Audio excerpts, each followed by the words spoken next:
बबुआ छोड़े पसेना बॉडी के पावर घटा देब हो, पटक के धूल चटा देब हो, पटक के धूल चटा देब हो, पटक के धूल चटा देब हो, पटक के धूल चटा देब हो।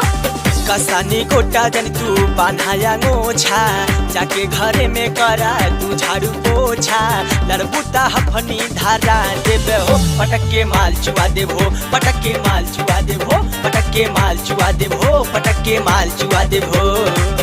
ए बबुआ, अब ही तू लड़का बाड़ा, बाबूजी से कह के स्कूल में एडमिशन कराना। ए बबुनी, एक बेर लेके देखा था, लड़का है कि मरद, सब काट दे तहर दर्द।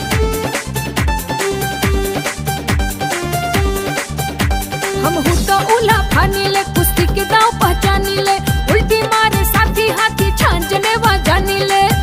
ए बाबू, निकाली का तराती। जब धुपिया पाठ लगा देब हो, बुद्धि तोहरो चकरा देब हो, जब काला जंग पे चढ़ जाइबू तारा आसमान दिखला देब हो, आसमान दिखला देब हो। ए बबुआ, जानी ले काट हम हूँ हर एक दाव के, जानी ले काट हम हूँ हर एक दाव के, सगरो गुरूर के मिटा देब हो, पटक के धूल चटा देब हो, पटक के धूल चटा देब हो, पटक के धूल चटा देब हो, पटक के धूल चटा देब हो।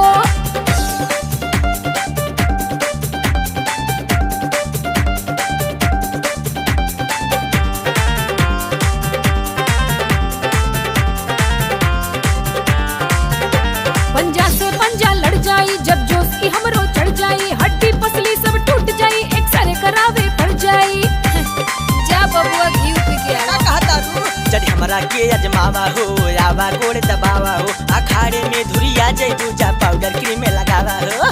ए हमार गाली आवा ना तोरी मन मानी, छुअल ना चाहे लफला लड़की के जात के, बाकी अंदाज है प्यारे तोहरा औकात के, सगरो फुटानी जरा देब हो, पटक के माल चुआ देब हो, पटक के माल चुआ देब हो, पटक के माल चुआ देब हो, पटक के माल चुआ देब हो। देखो ना सगरी पाछा से कजा हो गई।